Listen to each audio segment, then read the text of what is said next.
नमस्कार दोस्तों, मैं प्रदीप कुमार tutorialwebsite.com में आप सबका स्वागत करता हूं। दोस्तों, हम देख रहे हैं टाइप स्क्रिप्ट किसी प्रीवियस वीडियो में हमने देखा था ऑब्जेक्ट एंड इंटरफेस क्या होते हैं टाइप स्क्रिप्ट के अंदर, कैसे हम इंटरफेस क्रिएट करते हैं, कैसे हम उसका यूज करते हैं, ऑब्जेक्ट कैसे क्रिएट करते हैं और किस तरीके से ऑब्जेक्ट का यूज करते हैं हम टाइप स्क्रिप्ट के अंदर। ये सारा कॉन्सेप्ट हमने देखा था। जिन्होंने इस वीडियो को नहीं देखा है, उनसे रिक्वेस्ट करूंगा कि पहले जाकर उस वीडियो को देखें ताकि आपको कॉन्सेप्ट क्लियर हो जाए। सो डैट आज के वीडियो हम जिस टॉपिक बनाने जा रहे हैं वो आपके लिए काफ़ी ज़्यादा इम्पोर्टेंट है। तो जिनको वीडियो का लिंक चाहिए उनको डिस्क्रिप्शन में लिंक मिल जाएगा ऑब्जेक्ट एंड इंटरफेस का, या फिर वीडियो सेक्शन में जाके हमारे चैनल पे इस वीडियो को देख सकते हैं, पार्ट नंबर 13। ओके, आज के वीडियो में हम बात करने वाले हैं न्यू टॉपिक है जो कि रिलेटेड है क्लासेज। क्योंकि इंटरफेस हमारा हो चुका था, ऑब्जेक्ट हो चुका है, हम क्लासेज की बात करें, यूनियन की बात हम बाद में करेंगे। यहाँ पे इम्पोर्टेंट टॉपिक है क्लासेज का। तो चलिए अब क्लासेज के बारे में देखते हैं इस वीडियो के अंदर। तो चलिए स्टार्ट करते हैं। स्टार्ट करने से पहले बता दूं, चैनल को सब्सक्राइब नहीं किया है तो काइंडली सब्सक्राइब कर लें। सब्सक्राइब करने के बाद बेल आइकन पे क्लिक करना ना भूलें लेटेस्ट अपडेट पाने के लिए। अब यहाँ पे मैंने थोड़ा सा इन्फॉर्मेशन आप लोग के लिए निकाला हुआ है classes in type script. I hope सब लोग को अच्छे से दिख रहा होगा। तो सबसे पहला पॉइंट यहाँ पे आप देखोगे, type script support object oriented programming. ठीक है, ऑब्जेक्ट ओरिएंटेड प्रोग्रामिंग क्या होता है, जिनको नहीं पता वो थोड़ा सा गूगल करके समझ लें। बेसिकली क्या होता है, object oriented programming MVC framework के लिए ज़्यादातर यूज किया जाता है। जब हम मॉडल व्यू कंट्रोलर अलग अलग डिफाइन करते हैं, वहाँ पे हमें काफ़ी बेनिफिट मिलता है ऑब्जेक्ट ओरिएंटेड प्रोग्रामिंग का। ठीक है, जब हम एक प्रोजेक्ट बनाएंगे तो आपको ज़्यादा क्लियर होगा, या फिर जो लोग पीएचपी में या फिर जावा में या फिर किसी अदर प्लेटफॉर्म पे काम कर चुके हैं और जिन्होंने ऑब्जेक्ट ओरिएंटेड प्रोग्रामिंग देखा होगा, mostly PHP most of the users ज़्यादा यूज कर चुके होंगे, तो उनके लिए काफ़ी समझना आसान होगा। जिन्होंने पहले नहीं पढ़ा है उनको भी टेंशन लेने की ज़रूरत नहीं है, इस वीडियो में उनको सारा कुछ अच्छे से क्लियर होगा क्लास क्या होता है। ठीक है, जिनको इंटरफेस के बारे में नहीं पता, मैं फिर से कहूँगा जाके प्रीवियस वीडियो को देख लें, उसमें इंटरफेस मैंने बताया हुआ है। तो यहाँ पे है type exist support object oriented programming feature like classes interface etc. ठीक है, तो इंटरफेस हमारा कवर हो चुका है, हम कवर करने वाले हैं क्लासेज के बारे में। क्लियर? तो क्लासेज क्या होता है, classes can include the following. एक क्लास क्या होता है, क्लास के अंदर क्या क्या चीज़ें होती हैं वो आपको समझनी पड़ेगी, क्योंकि क्लास उसी चीज़ों पे वर्क करता है जो कि यहाँ पे नीचे 3 पॉइंट्स हैं। पहला है कंस्ट्रक्टर, प्रॉपर्टी एंड मेथड्स। तो आप ये भी कह सकते हो class is a collection of constructor, properties and methods. ठीक है, अब कंस्ट्रक्टर क्या होता है, प्रॉपर्टीज क्या होता है, मेथड्स क्या होता है, इन तीनों पॉइंट्स को अब हम प्रैक्टिकल करके देखेंगे तो आपको ज़्यादा समझ में आएगा कि कब प्रॉपर्टीज होती है, कब मेथड क्रिएट होते हैं और कैसे कंस्ट्रक्टर क्रिएट होता है। ठीक है, तो चलिए स्टार्ट करते हैं। तो अब मैं आ चुका हूँ कोड एडिटर पे। यहाँ पे आप देखोगे मैंने एक फाइल बनाया है क्लास डॉट टीएस फाइल के नाम से। क्लियर, यहाँ पे क्लियर दिख रहा होगा। यहाँ पे कमेंट है कैसे डिफाइन करेंगे क्लास, प्रॉपर्टी और मेथड। तो बेसिकली तो वो क्लास अगर हमें डिफाइन करना होता है तो सिंपल, हमें ज़्यादा कुछ नहीं करना होता है। कीवर्ड है हमारे पास क्लास। ठीक है, क्लास के बाद स्पेस देंगे और हम कोई भी नाम का एक क्लास बना सकते हैं। सपोज हम एज ए एम्प्लॉय काम कर रहे हैं किसी कंपनी के अंदर, तो हम एक एम्प्लॉय की क्लास बनाते हैं जिसके अंदर सैलरी कैलकुलेशन हो। ठीक है, और हम उसकी सैलरी कैलकुलेट करके दिखाएंगे किस तरह कैलकुलेट होगा, कैसे मेथड बनेगा। एम्प्लॉय के एक बिहाफ पे हम बात करते हैं।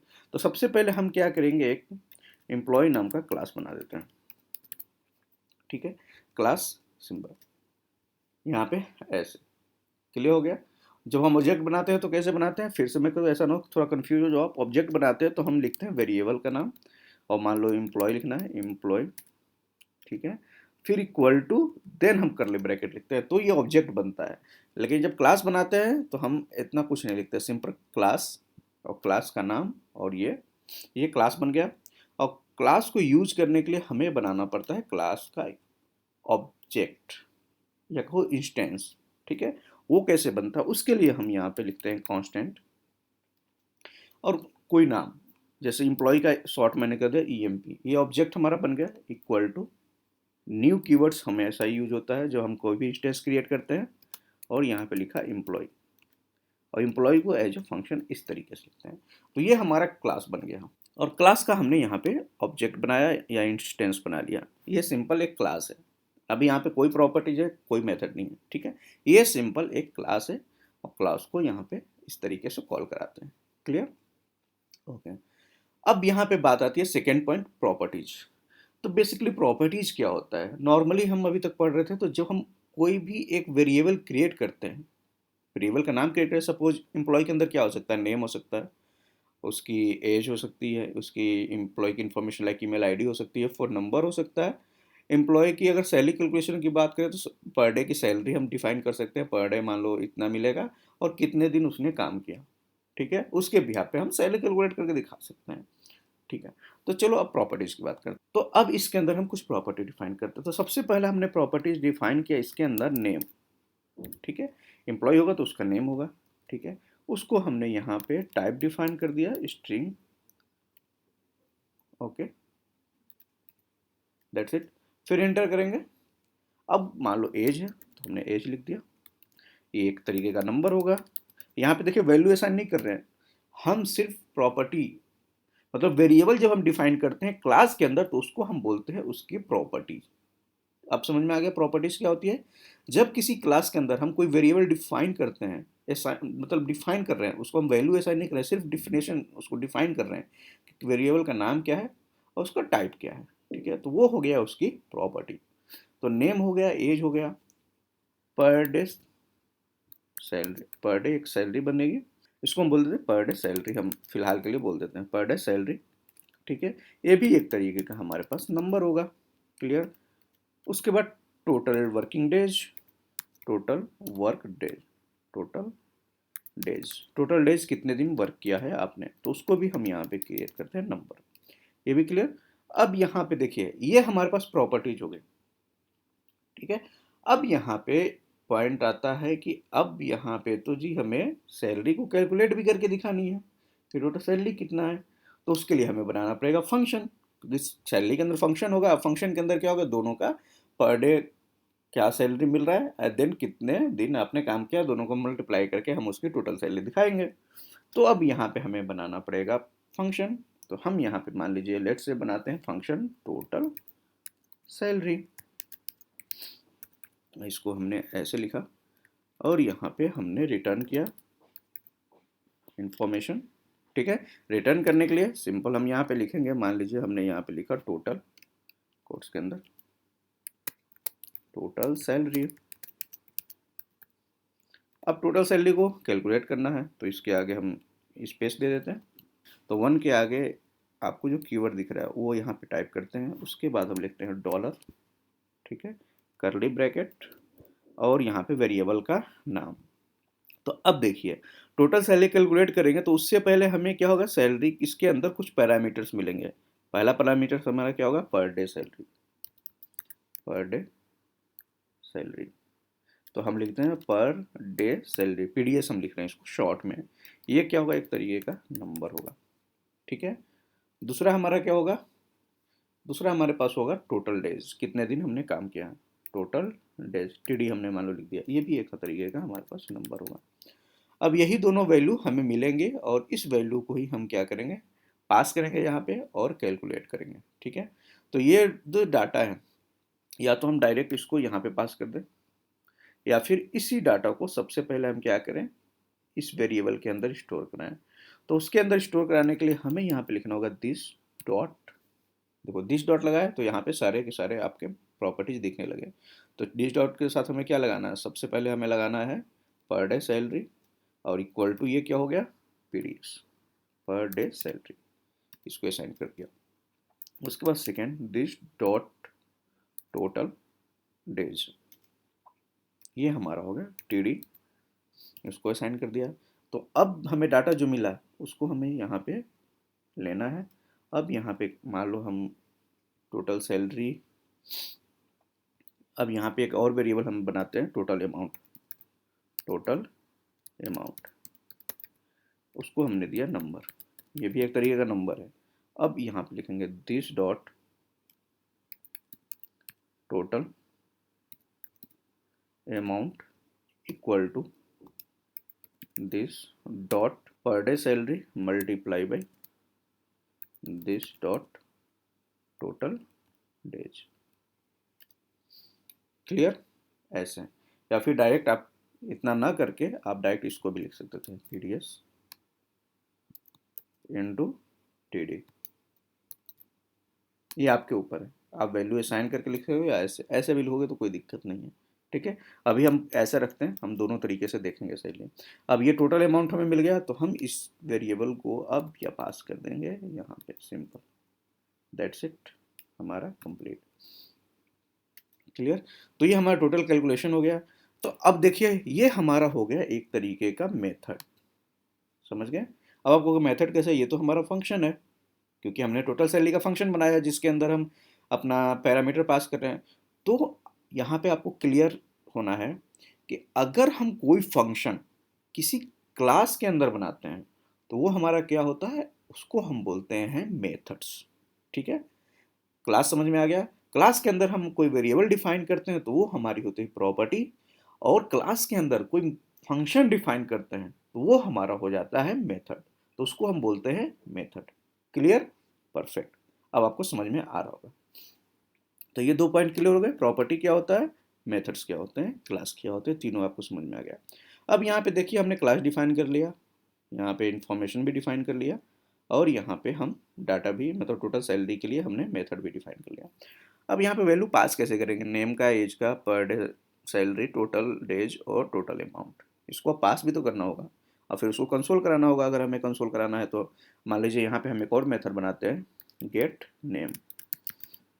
ठीक है, ये इस नाम का हमने मान लो बनाया, तो यहाँ पे हमें क्या मिलेगा, गेट नेम के पास हमें अगर रिटर्न कराना है, मान लो हम यहाँ पे रिटर्न करा रहे हैं या कंसोल डॉट लॉग करा रहे हैं, छोड़ो रिटर्न नहीं, कंसोल डॉट लॉग, इसके अंदर अगर ये कोई फंक्शन कॉल करा रहा है तो मान लो हमने लगाया कंसोल डॉट लॉग या कंसोल डॉट वॉर्म, कुछ भी आप कर सकते हो। ठीक है, तो इसके अंदर मान लो हमने कहा दिस डॉट नेम, ये हम मान लो यहाँ पर रिटर्न कंसोल करा रहे हैं। उसी तरीके से एक और मेथड बनाया, get age, this dot age. Clear, per day salary वो भी हम यहाँ पे बना ही चुके हैं। अब इसकी वैल्यू अगर हमें असाइन करना है तो देखिए, अब मैं कंस्ट्रक्टर पे आ रहा हूँ, ध्यान दीजिएगा। अगर हम टॉपिक पे जाएंगे यहाँ पे, तो हमारा प्रॉपर्टीज हो गया, मेथड हो गया, अब हमारे पास बचता है कंस्ट्रक्टर। लेकिन कंस्ट्रक्टर को क्यों बनाते हैं ये भी समझना पड़ेगा ना, तभी तो आपको समझ में आया कंस्ट्रक्टर क्या बेनिफिट है कंस्ट्रक्टर का। तो उसको समझने से पहले अभी यहाँ पे अब देखिए, अब हमें वैल्यू पास करनी है नेम एज पर डे। तो अब इसको कैसे पास करेंगे, हमारे पास इसका इंस्टेंस बन चुका है एम्प्लॉय जो हमारा क्लास उसका। तो अब वैल्यू पास करने के लिए अब यहाँ पे सिंपली हम लिख सकते हैं EMP, यानी कि ऑब्जेक्ट डॉट। अब यहाँ देखिए जैसे ही डॉट लगाया ऑब्जेक्ट बन चुका है, तो इसके अंदर क्या क्या अब चीज़ें आ रही हैं, आपका सारी प्रॉपर्टीज दिख रही है और आपके मेथड्स भी दिख रहे हैं यहाँ पे, जो गेट आप यूज कर सकते हो और इसके अंदर वैल्यू पास कर सकते हो। ठीक है, तो सबसे पहले हमने पास करना है नेम। नेम मैंने पास किया यहाँ पे प्रदीप। ठीक है, नेम पास कर दिया। अब EMP डॉट एज पास करनी है, तो मैं एज पास कर दे रहा हूँ, मान लीजिए 30 मैंने पास किया। ठीक है, अभी इन दोनों को, अब इसकी वैल्यू को मैं गेट भी करना है, मतलब कंसोल करके भी दिखाना है कि यस वाकई में ये वर्क कर रहा है या नहीं कर रहा है। जो हम पास करें वैल्यू दिख भी रहा है यहाँ पे, मतलब यहाँ से तो पास कर दिया, क्या इसके अंदर क्लास के अंदर पहुँच भी रहा है। तो वैल्यू को गेट करेंगे, उसके लिए दिखाएंगे क्या, गेट नेम करके हम फंक्शन जो हमारा है यानी कि मेथड है उसको कॉल करेंगे, और गेट एज का मेथड कॉल करेंगे, तो उससे आपको डाटा जब कंसोल होकर मिलेगा तो आपको क्लियर होगा कि हाँ ये डाटा मिल भी रहा है। ठीक है, तो उसके लिए हम अब यहाँ पे क्या लिखेंगे, EMP डॉट, अब यहाँ पे हम गेट नेम फंक्शन को कॉल, सिंपल ऐसे, फिर EMP डॉट गेट एज, इस मेथड को कॉल किया, दोनों को कॉल किया, तो अभी क्या जा, वैल्यू मिल रही है नेम की, एज की, और उस मेथड को कॉल हो रहा है तो उसके डाटा भी मिल जाएंगे। क्लियर, यहाँ तक। चलिए अब इसको मैं सेव करता हूँ फाइल को। सेव करने के बाद हमें क्या करना होगा, यहाँ पे टर्मिनल ओपन करता हूँ मैं। ठीक है, टर्मिनल ओपन करने के बाद हम आते हैं, इसको करते हैं डिलीट। हमारे पास 2 टर्मिनल हैं, एक ये है और एक है जो कि पुराने हैं। यहाँ पे ये चल रहा है, अब मैं इसको टर्मिनेट कर रहा हूँ, फिर से स्टार्ट करेंगे हम। ठीक है, कंट्रोल C करके मैं इसको टर्मिनेट कर रहा हूँ, और इसको भी कंट्रोल C करके टर्मिनेट कर रहा हूँ। ठीक है, ये टर्मिनेट हुआ, इसको करते हैं, ये भी टर्मिनेट हुआ। फिर इसको क्लियर करते हैं, सबसे पहले इसको भी क्लियर करते हैं, और थोड़ा सा ऊपर ले जाते हैं इसको, स्क्रीन को, ताकि आपको दिखे कि यहाँ पे हम क्या टाइप कर रहे हैं। ठीक है, ये चीज़ें तो आपको दिख गई, इसमें तो कोई डाउट नहीं, इसको मेरे को दोबारा भी दिखाने की मतलब है नहीं, क्योंकि इसमें सारा कुछ आपने देख लिया। एक बार इसको रन करा लेते हैं, आउटपुट दिखा देते हैं, फिर ऊपर से कोड पे चलेंगे। अब ये TSC की फाइल है, जब हम सेव करते हैं तो इसको पहले कंपाइल करना होता है ताकि जावास्क्रिप्ट में कन्वर्ट करे इस फाइल को, तो तब यहाँ पे लिखेंगे TSC, TSC के बाद नाम, तो मैंने लिखा यहाँ पे क्लास, फिर डैश में क्लास डॉट TS, फिर डैश WATCA वॉच। अब ये देखिए स्टार्ट हो रहा है। जैसे स्टार्ट हो जाएगा, कंपाइल हो जाएगा, तो हमें सक्सेसफुली मैसेज दे देगा कोई एरर फाउंड नहीं हुआ। ठीक है, कंपाइल हो गया। अभी देखिए जावास्क्रिप्ट फाइल क्रिएट हो गई क्लास के नाम से, ये देखिए। अब इसमें अगर आप जाएंगे तो मैं थोड़ा सा ये चीज़ दिखाना चाहूँगा आपको, दिखाता हूँ कैसे कन्वर्ट करता है, तो क्या चेंज हो जाता है। अब यहाँ पे देखिए हमने क्लास बनाया था, तो क्लास के अंदर एम्प्लॉय का नाम, जैसे एम्प्लॉय कैसे लिखा हमने, अभी ये जब जेएस में कन्वर्ट होता है तो इस तरीके से होता है। क्लास को कमेंट में करता है फंक्शन, फिर इस तरीके से प्रोटोटाइप क्रिएट होता है टोटल सैलरी का, जो हमारा मेथड है, और इस तरीके से वैल्यू पास होती है। देखिए प्रोटोटाइप क्रिएट होता है, फिर इसका ऑब्जेक्ट बनता है जैसे हमने इंस्टेंस बनाया, फिर बाकी चीज़ें कॉल होती है। ठीक है, तो इस तरीके से होता है। ठीक है, तो अब देखिए सक्सेसफुली हमारे पास कोई एरर नहीं है, सक्सेसफुली कंपाइल हो चुका है, आपको मैंने फाइल भी दिखा दिया। अब हमें क्या करना है, यहाँ पे सिंपल रन करना है हमें नोड का। तो ठीक है, नोड के साथ हम फाइल का नाम देते हैं, तो हम लिखते हैं यहाँ पे सीधे नोड मून। ठीक है, उसके बाद फाइल का नाम, ये देखिए हो रहा है। अब देखिए यहाँ पे आपको जैसे ही किया हमने, ये देखिए प्रदीप हमारा नेम दिखा दिया और हमारा एज दिखा दिया 30, जो हमने यहाँ पे पास किया है। ठीक है, अब मैं इसको थोड़ा सा छोटा करता हूँ तो आपको क्लियर हो जाए, थोड़ा सा दिख जाए स्क्रीन भी। तो देखिए यहाँ पे हमने जो नाम दिया था वो नाम हमें प्रिंट करके दे दिया, जो एज दिया था वो एज। अगर नाम में मैं चेंज करता हूँ, मान लीजिए इसको आगे लगाता हूँ मौर्य। अब मैं जैसे सेव करूँगा, ऑटोमेटिक यहाँ पे कंपाइलेशन फिर से शुरू हो जाएगा। कंपाइलेशन जैसे कंप्लीट होगा, ये देखिए नाम यहाँ पे आउटपुट भी आपको मिल गए। ठीक है, तो इस तरीके से हमारा होता है। तो ये हो गया कि आपको नेम अलग से पास करना पड़ रहा है, फिर एज पास करना पड़ रहा है, देन हम ये डाटा गेट कर पा रहे हैं। अगर हम इसी के अंदर, अगर मैं ये कहूँ कि क्यों ना हम यहाँ पे डाटा को गेट करने के लिए एक मेथड बना दें, जिसके अंदर एक साथ ही हम डाटा पास कर दें। मान लो इसको लिखा मैंने सेट डेटा। ठीक है, सेट डेटा नाम का हमने फंक्शन बनाया, इसके अंदर पैरामीटर डाल दिया, नेम के लिए नेम, और ये एक तरीके का क्या होगा, स्ट्रिंग होगा। ठीक है, उसी तरीके से कॉमा, एज, एज क्या होगा, स्ट्रिंग होगा। ठीक है, उसके आगे हमने, अच्छा इसको एरर ऐसे कर देते हैं पहले। ठीक है, क्लियर, एज हो गया। उसके बाद मान लो हमारे पास अगला पॉइंट क्या है, हमारे पास पर डे सैलरी। तो हम पर डे सैलरी को भी यहाँ पे भी वही PDS कर लेते हैं, पर डे सैलरी, ये भी हमारा क्या होगा, स्ट्रिंग होगा। ठीक है, फिर कॉमा करते हैं। उसके बाद हमारे पास प्रॉपर्टी क्या है, और टोटल डेज इसको भी कर देते हैं स्ट्रिंग। ठीक है, इसके अलावा हमारा कुछ नहीं, वो ये हमारा ऑटोमेटिक कैलकुलेट होता है टोटल अमाउंट, जो कि कैलकुलेशन से हम निकालेंगे। क्लियर, अब ये डाटा सेट करने का है, तो डाटा सेट करने के लिए हम ये यहाँ पे ये फंक्शन कॉल करा देंगे, और इसमें डाटा सेट करना है तो हम यहाँ पे लिख देंगे this dot name equal to name. ठीक है, उसके बाद this dot age equal to age, जो हमने ऊपर पैरामीटर से गेट कर रहे हैं, ये वाला।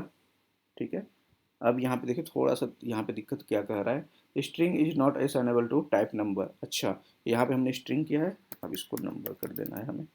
ठीक है, तो ये रिमूव हो गया। अब यहाँ पे लिखेंगे दिस डॉट PDS, मतलब this dot per day salary हमारा है, per day salary equal to PDS। उसके बाद फिर हमारा लिख सकते हैं दिस डॉट, हाँ इसको भी स्ट्रिंग लिखा है और ऊपर नंबर दिए, देखिए कितना सही है। आपने अगर गलती यहाँ पे किया है और वहाँ पे नहीं किया है, तो यहाँ पे देखिए सब में आपको एरर दिखा रहा है जब हम डिफाइन कर रहे हैं। तो this dot per day salary equal to PDS। अच्छा, वो ऑलरेडी हमने कर दिया है, टोटल डेज अब यहाँ पे करना है, this dot total days equal to TD। ठीक है, अब यहाँ पे हमने क्या किया, एक ही मेथड बना दिया जिसके अंदर सारे पैरामीटर पास कर दिए। तो अब हमें यहाँ पे आसान हो गया, हमें अब इतना कुछ लिखने की ज़रूरत नहीं है, सिंपल हम एक यहाँ पे बनाते हैं मेथड। ठीक है, कॉल करा लेते हैं EMP डॉट सेट डेटा, और इस डेटा के अंदर ही हम सारा पास कर देते हैं। जैसे कि मान लो नेम पास करना है तो मैंने पास कर दिया प्रदीप। ठीक है, उसके बाद एज पास करना है तो मैंने पास किया 30। उसके बाद हमें अगला पास करना है क्या, टोटल डेज है ना, कि टोटल अमाउंट पर डे है, पर डे सैलरी। मान लो पर डे सैलरी आपको मिल रही है 2000 रुपये। ठीक है, और आपने 28 दिन काम किए तो इसके अकॉर्डिंग कैलकुलेशन हो जाएगा। अब सेव करेंगे तो देखिए जैसे ही कंपाइल हो जाएगा आपको ये दो इन्फॉर्मेशन ही देगा, प्रदीप मौर्य 30 ही देगा, क्योंकि अभी हमने इन्हीं दोनों को कॉल किया है। अब हम अगर तीसरा कॉल करा देते हैं जो कि हमारा है टोटल सैलरी, तो देखिए टोटल सैलरी भी आपको मिल जाएगा। टोटल सैलरी हम कॉल कराते हैं EMP dot total salary, save. अब यहाँ पे देखिए एक एरर दे रहा है, क्या दे रहा है कि आपने यहाँ पे टोटल सैलरी कॉल कराया है और ऊपर हमने क्या किया है, यहाँ पर पैरामीटर पास किया है। तो ये पैरामीटर इसलिए पास किया था कि हम टोटल सैलरी सिर्फ कॉल कराना चाहते हैं और डाटा कहीं से नहीं पास कर रहे हैं, तो सिर्फ हम यहाँ पे पर डे सैलरी का हम डाटा देंगे और ये नंबर देंगे। लेकिन अगर अभी के केस में हम क्या कर रहे हैं, डाटा हम सेट कर रहे हैं यहाँ से, हम डाटा यहीं से सेट कर दे रहे हैं, तो हम बार बार इन्फॉर्मेशन अगर हम नहीं चाहते सीधे इस टोटल सैलरी को कॉल करें इन्फॉर्मेशन, तो उस केस में अब हम क्या करेंगे, यहाँ से इस पैरामीटर को हटा सकते हैं और साथ में इसको हटा सकते हैं। तो ये थोड़ा सा और छोटा हो गया, एक ही जगह से हम सारा डाटा पास कर रहे हैं, तो हर जगह हमें करने की ज़रूरत नहीं है। तो अब ये सिंपल सेव हो गया। अभी देखिए कैलकुलेशन करेगा, ये आया। अब यहाँ टोटल सैलरी, अच्छा कंसोल नहीं कराया ना, यहाँ पे इसको हमने रिटर्न किया है, रिटर्न की जगह इससे हम कंसोल कराते हैं, कंसोल, या फिर रहने देते हैं रिटर्न कंसोल, हम इसी को करा लेते हैं, क्यों ना हम इसी को कंसोल करा दें, कंसोल डॉट वॉन, वॉन या फिर लॉग, दोनों में से कुछ भी आप कर सकते हो, आपके ऊपर है। मैं यहाँ वन करके दिखा देता हूँ कि ऊपर करा रखा है। अब मैं सेव करूँगा तो ये देखो टोटल सैलरी दिया, total salary this dot amount, यहाँ पे थोड़ा सा दिक्कत हो रहा है, टोटल सैलरी। आप सेव करते हैं,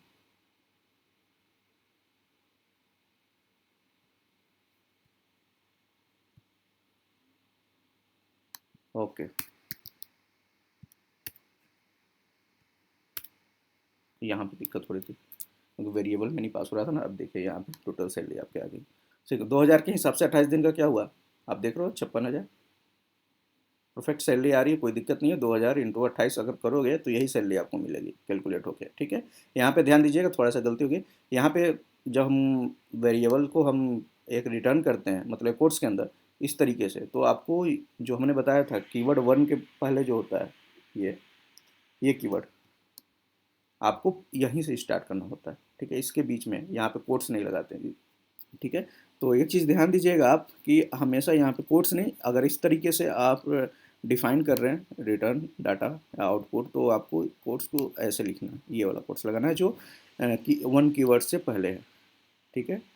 तो इस तरीके से अब हमारे पास टोटल सैलरी का अमाउंट भी कैलकुलेट हो गया। लेकिन अभी भी बात यहाँ पे आई कि हमने डाटा तो सेट कर लिया, डाटा मेथड भी बना लिया और सेट मेथड बना के हमने डाटा भी पास करके सेट करा, फिर भी अभी बात नहीं हो रही है। अगर मुझे एक नया और ऐड करना है तो सिंपल हमें फिर यहाँ से एक और करेंगे, और यहाँ पे मान लो मैंने ट्यूटोरियल वेबसाइट, मान लो एक और मतलब डाटा सेट करना है और एक कैलकुलेशन करानी है, मान लो यहाँ पे मान लो 30 डेज के हिसाब से मुझे कराना है, ठीक है। फिर मैं सेव करूँगा तो आपको दोनों डाटा देगा, ये देखिए 30 डेज के हिसाब से दे दिया इसका डाटा, और ये आपका उसके हिसाब से दिया था, ठीक है। अब ये दिया, तो ये तो ठीक है, बट अभी भी बात नहीं बन रही है क्योंकि हमें बार बार डाटा सेट करना है फिर उसके बाद गेट करना है। तो हम क्या चाहते हैं कि हम ऐसा क्यों ना हो कि हमारा डाटा इस जब भी इंस्टेंस क्रिएट करें वहीं से हम पास करते हैं, हमें सेट मेथड जो एक्स्ट्रा हमें लिखना पड़ रहा है, यानी कि सेट मेथड जो हमें यहाँ पे डिफाइन करना पड़ रहा है ये ना करना पड़े, ऑटोमेटिक यहाँ पे हमने पास कर दिया, जो भी पैरामीटर है वो हमने यहाँ से उठाया और सिंपली इसको इंस्टेंस करके पास कर दिया, ठीक है। इस तरीके से, सॉरी यहाँ से एक ये हटा देते हैं इस तरीके से, तो हमारा बेनिफिट हो जाएगा। मान लो एक और क्रिएट करना है तो हमने सीधे ऐसे किया और हमने ऐसे कर दिया, तो मान लो इम्प्लॉय है, एम्प्लॉय वन हमने इसको कर दिया और इसकी जो ये डाटा है उसको हमने यहाँ पे पास कर दिया, ठीक है। तो ये कैसे पॉसिबल होगा, उस केस में हमारा क्या होगा, ये हमारा एक कोड रिमूव हो जाएगा 2 लाइन का यहाँ, और ये जो हमने यहाँ पे लिखा है ये हमारा रिमूव हो जाएगा। वो कैसे होगा, उसके लिए हम क्या करेंगे, अब बनाएंगे कंस्ट्रक्टर। इसी चीज़ को रिजॉल्व करने के लिए हम यहाँ पे बनाते हैं कंस्ट्रक्टर। अभी देखिए कंस्ट्रक्टर नहीं बनाए हैं, तो यहाँ पे जो हम पैरामीटर पास कर रहे हैं तो भी आपको एरर दे रहा है कि expected 0 argument but got 4 argument, क्योंकि एम्प्लॉय है, ठीक है, क्लास है और यहाँ पे क्लास हमारा डिफाइंड भी है, बट क्लास के अंदर पैरामीटर हम तब तक पास नहीं कर सकते जो हम इंस्टेंस क्रिएट कर रहे हैं, जब तक कि यहाँ पे हम कंस्ट्रक्टर क्रिएट नहीं कर रहे हैं। अगर हमने कंस्ट्रक्टर क्रिएट कर लिया, ये इस तरीके से हमारा कंस्ट्रक्टर क्रिएट होता है, ठीक है, ये हमारा कंस्ट्रक्टर क्रिएट होता है। तो अब क्या हो गया, कंस्ट्रक्टर क्रिएट हो गया, तो इस केस में भी हम क्लास के अंदर पैरामीटर नहीं पास करते हैं। एम्प्लॉय का जो क्लास है वही हमारा एक तरीके से कंस्ट्रक्टर में, अब जो भी डाटा वहाँ से पास करेंगे कंस्ट्रक्टर में आएगा, बट कंस्ट्रक्टर के अंदर हम अभी कोई भी पैरामीटर रिसीव नहीं कर रहे हैं। दैट्स वाई कि हमें यहाँ पे एरर आ रहा है। अगर अब हम क्या करें, ये जो पैरामीटर सेट के अंदर हमने जितना पैरामीटर पास किया था वहाँ से कॉपी करते हैं और इस पैरामीटर को अगर हम यहाँ पास कर देते हैं, ठीक है, तो अब देखिए यहाँ से एरर रिमूव हो गया, देख रहे हैं, अब यहाँ पे कोई एरर नहीं दे रहा है, ठीक है। अब जैसे हमने पैरामीटर पास किया, तो अब कंस्ट्रक्टर के अंदर उस वैल्यू को भी वो डाटा रिसीव होना चाहिए, तो सेम ये कॉपी करेंगे यहाँ से और इसको पास कर देंगे यहाँ पे। क्लियर? उसके बाद कर दिए, तो अब हमारे पास इस जो मेथड को हमने डिफाइन किया था डाटा सेट करना है, उसे हमें यहाँ से रिमूव कर देंगे, तो कम्प्लीटली हमारा लाइन ऑफ कोड कम हो गया, ठीक है। हाँ, आप कहोगे सेट डाटा का जो आपने यहाँ पे रिमूव किया उसके हिसाब से तो कंस्ट्रक्टर क्रिएट हो गया, बिल्कुल सही बात है, उतना ही कोड, लाइन ऑफ कोड लिखा गया, कंस्ट्रक्टर क्रिएट हो गया, डाटा भी आपको, इन्फॉर्मेशन, रिजल्ट भी आपको मिल रहा है, परफेक्ट। बट फ़ायदा तो देखिए क्या हुआ कि हमें यहाँ पे ऑब्जेक्ट को कॉल करा के फिर मेथड को कॉल कराना पड़ता था, उसके अंदर पैरामीटर पास करना पड़ता, वो हमारा एक लाइन ऑफ कोड कम हो गया। अब हम सीधे क्या करें, जब भी ऑब्जेक्ट बनाएंगे हम यहाँ पे पास कर देंगे। अब देखिए नाम मिल रहा है आपको, एज मिल रहा है, टोटल सैलरी मिल रही है, लेकिन ये मिल रही है सिर्फ इम्प्लॉय की, इसका डाटा मिल रहा है, हमने सिर्फ इस इंस्टेंस को कॉल किया है इसलिए मिल रहा है। अगर मैं यहाँ से इंस्टॉल इसको कॉपी करूँ और इसके अंदर मैं एम्प्लॉय 1 पास कर दूँ, तो देखिए दोनों डाटा आपको मिलेगा। ये देखिए सेव हो गया, टोटल सैलरी ये मिला, टोटल सैलरी है, तो मैं यहाँ लिख दूँ टोटल सैलरी ऑफ, यहाँ पे अब जाते हैं, यहाँ पे पास करते हैं, यहाँ पे लिख देते हैं डॉलर, फिर यहाँ पे ऐसे लिखते हैं डॉलर, ठीक है। अब यहाँ पे पास करते हैं this dot name, Pradeep total salary, मान लो नाम है तो Pradeep total salary, total website total salary, अब ऐसे दिखाएगा। तो यहाँ पे एक लाइन हम और कम कर देते हैं क्योंकि नाम वहीं आ गया, सेव करेंगे, तो अब यहाँ पे देखिए डाटा क्या मिल रहा है आपको आउटपुट में, प्रदीप टोटल सैलरी इतना और टोटल वेबसाइट टोटल सैलरी इतना, ठीक है। अब एज सिर्फ EMP का है क्योंकि फर्स्ट ऑब्जेक्ट का ही हमने सिर्फ कॉल किया है, एज का जो मेथड है, और EMP2 का नहीं किया है। अब हम क्या करते हैं, इसको भी यहाँ से हटा देते हैं, अब इसको भी यहीं पे क्यों ना पास कर दें, यहाँ पे लिख दें, यहाँ पे टोटल वेबसाइट टोटल सैलरी इतना एंड एज, ठीक है, एज को भी यहाँ पे dollar quotes this dot age, save करेंगे, अब दोनों के डाटा आ गए, प्रदीप टोटल सैलरी इतना, age 30, total website total salary इतना और एज 30, ठीक है, 30 है इसलिए यहाँ पे 30 आया। अगर मान लो इसको 35 कर दिया जाए, थोड़ा सा चेंज कर दिया जाए, तो ये देखिए यहाँ पे आ गया, ठीक है। तो अब आपको समझ में आ गया होगा कि कैसे हम क्लास डिफाइन करते हैं। यहाँ पे मैंने बता दिया क्लास कैसे डिफाइन करते हैं, वो भी बताया, उसके अंदर प्रॉपर्टीज़ क्या होती है वो मैंने बता दिया, और उसके अंदर मेथड कैसे क्रिएट करते हैं वो हम क्रिएट किए। टोटल सैलरी एक मेथड है हमारे पास, गेट नेम मेथड है, गेट एज हमारा एक मेथड है, क्लियर। अब यहाँ पे कैसे कैलकुलेशन करते हैं, अगर हमें कुछ कैलकुलेशन करना होता है, उसको रिटर्न करना है रिटर्न, या तो फिर हम डायरेक्ट यहाँ पे कंसोल कराते हैं। यहाँ पे कंसोल अगर हम डायरेक्ट कराते हैं तो हमें यहाँ पे कंसोल करने की ज़रूरत नहीं होती, तो डिपेंड करता है, आप वहाँ रिटर्न करा रहे हो तो कंसोल हम यहाँ पे करेंगे, अगर वहाँ कंसोल करा रहे हैं तो यहाँ पे सिंपल हमें ये पास करना होता है, फिर हमें इतना कंसोल के अंदर नहीं करना होता। इतना तो आपको क्लियर, ठीक है। तो आई होप ये आपको क्लास समझ में आ गया होगा, प्रॉपर्टी बिल्कुल क्लियर हो गया होगा, कंस्ट्रक्टर समझ में आ गया कैसे कंस्ट्रक्टर डिफाइन करते हैं और क्यों करते हैं। जब हम कंस्ट्रक्टर डिफाइन कर लेते हैं तो हमें कोई सेट गेट मेथड यूज करने की ज़रूरत नहीं होता, ऑटोमेटिक हम जब इंस्टेंस क्रिएट करते हैं उसी टाइम हम उसका डाटा पास कर सकते हैं, ठीक है। अगर हम कंस्ट्रक्टर क्रिएट किए हैं और पैरामीटर पास किए हैं तो ध्यान दीजिएगा, अगर इंस्टेंस बनाते हैं और इंस्टेंस के अंदर अगर आप यहाँ पे ब्लैंक पास करेंगे तो भी आपको एरर देगा। क्यों एरर देगा, लिखेगा कंस्ट्रक्टर एम्प्लॉय के अंदर हमने 4 पैरामीटर आर्गूमेंट यानी कि पास किए हैं, बट यहाँ से आप कोई आर्गूमेंट पास नहीं कर रहे हो, तो उस केस में आपको फिर यहाँ पे एरर देगा। तो यहाँ पे मस्ट हो जाएगा कि आपको पास करना है अगर आपने कंस्ट्रक्टर के अंदर पैरामीटर बनाया हुआ है तो यहाँ तक क्लियर है, क्लास में कोई डाउट नहीं है। अगर डाउट है तो कमेंट कीजिए, डाउट नहीं है तो भी आप एक बार कमेंट करके बताइए, जितने लोग देख रहे हैं वीडियो को कि हाँ उनको क्लियर है, या तो आप कहिए कि हाँ कॉन्सेप्ट क्लियर, परफेक्ट, जो भी एक कीवर्ड आप लिखना चाहते हैं इस वीडियो से रिलेटेड, यहाँ समझ में आया, ताकि हमें पता चले कितने लोगों ने देखा और कितने लोगों को समझ में आ गया।